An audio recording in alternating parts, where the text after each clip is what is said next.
ಎಲ್ಲ ನನ್ನ ಆತ್ಮೀಯ ರೈತ ಬಂಧುಗಳಿಗೆ ನಮಸ್ಕಾರಗಳು. ನೀವು ನೋಡ್ತಾ ಇದ್ದೀರಾ ಅಗ್ರಿನ್ ನ್ಯೂಸ್ ಯೂಟ್ಯೂಬ್ ಚಾನಲ್. ನಮ್ಮ ಚಾನಲಲ್ಲಿ ಇದ್ದರೆ ಕೃಷಿಗೆ ಮತ್ತು ವ್ಯವಸಾಯ ಉತ್ಪನ್ನಗಳ ಸಂಬಂಧಪಟ್ಟಂಗೆ ಎಲ್ಲ ಥರ ಮಾಹಿತಿಗಳು ನಿರಂತರವಾಗಿ ಪ್ರಸಾರವಾಗುತ್ತದೆ. ಸೊ ದಯವಿಟ್ಟು ನಮ್ಮ ವೀಡಿಯೋಸ್ನ ಲೈಕ್ ಮಾಡಿ, ಶೇರ್ ಮಾಡಿ, ಸಬ್ಸ್ಕ್ರೈಬ್ ಮಾಡ್ಕೊಳ್ಳಿ ಅಂತ ಹೇಳ್ತಾ, ಇವತ್ತಿನ ವೀಡಿಯೋದಲ್ಲಿ ದಿನಾಂಕ 21 ಮೇ 2024 ಮಂಗಳವಾರದಂದು ಹೂವಿನ ದರಗಳು ನಂಗ್ಲಿ ಮಾರುಕಟ್ಟೆ ಆಕ್ಷನ್ ಸಮಯ ಬಂದು ಪ್ರತಿದಿನ ಮಧ್ಯಾಹ್ನ 12 ಗಂಟೆಗೆ ಶುರುವಾಗುತ್ತೆ. ಇರುತ್ತೆ ಹೂವಿನ ದರಗಳು ಈ ಥರ ಇರುತ್ತೆ.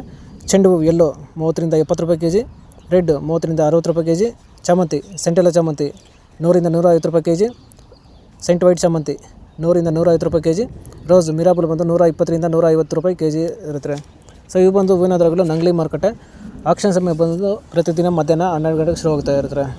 ಸೊ ಇದೇ ಥರ ದಿನಾಂಕ 21 ಮೇ 2024 ಹೂವಿನ ದರಗಳು ಚಿಕ್ಕಬಳ್ಳಾಪುರ ಮಾರುಕಟ್ಟೆ ಆಕ್ಷನ್ ಸಮಯ ಬಂದು ಪ್ರತಿದಿನ ಬೆಳಗ್ಗೆ 8 ಗಂಟೆಗೆ ಶುರುವಾಗುತ್ತಾ ಇರ್ತಾರೆ. ಹೂವಿನ ದರಗಳು ಈ ಥರ ಇರುತ್ತೆ. ಚೆಂಡು ಹೂವು ಎಲ್ಲೋ 30ರಿಂದ 100 ರೂಪಾಯಿ kg, ರೆಡ್ 30ರಿಂದ 110 ರೂಪಾಯಿ kg, ಚಾಮಂತಿ ಸೆಂಟೆಲ್ಲ ಚಾಮಂತಿ 80ರಿಂದ 250 ರೂಪಾಯಿ kg, ಸೆಂಟ್ ವೈಟ್ ಚಾಮಂತಿ 100ರಿಂದ 260 ರೂಪಾಯಿ kg, ರೋಸ್ ಮಿರಾಬಲ್ ಬಂದು 40ರಿಂದ 90-100 ರೂಪಾಯಿ kg ಇರುತ್ತೆ. ಸೊ ಇವು ಬಂದು ಹೂವಿನ ದರಗಳು ಚಿಕ್ಕಬಳ್ಳಾಪುರ ಮಾರುಕಟ್ಟೆ ಆಕ್ಷನ್ ಸಮಯ ಬಂದು ಪ್ರತಿದಿನ ಬೆಳಗ್ಗೆ 8 ಗಂಟೆಗೆ ಶುರುವಾಗುತ್ತೆ ಇರ್ತಾರೆ. ಸೊ ಇದೇ ಥರ ಕೃಷಿಗೆ ಮತ್ತು ವ್ಯವಸಾಯ ಉತ್ಪನ್ನಗಳಿಗೆ ಸಂಬಂಧಪಟ್ಟಂಗೆ ಎಲ್ಲ ಥರ ಮಾಹಿತಿಗಳು ನಮ್ಮ ಚಾನಲಲ್ಲಿ ನಿರಂತರವಾಗಿ ಪ್ರಸಾರವಾಗುತ್ತದೆ. ಸೊ ದಯವಿಟ್ಟು ವೀಡಿಯೋಸ್ನ ಲೈಕ್ ಮಾಡಿ, ಶೇರ್ ಮಾಡಿ, ಸಬ್ಸ್ಕ್ರೈಬ್ ಮಾಡ್ಕೊಳ್ಳಿ ಅಂತ ಹೇಳ್ತಾ ಇವತ್ತಿನ ವೀಡಿಯೋನ ಮುಗಿಸ್ತೀನಿ. Thank you.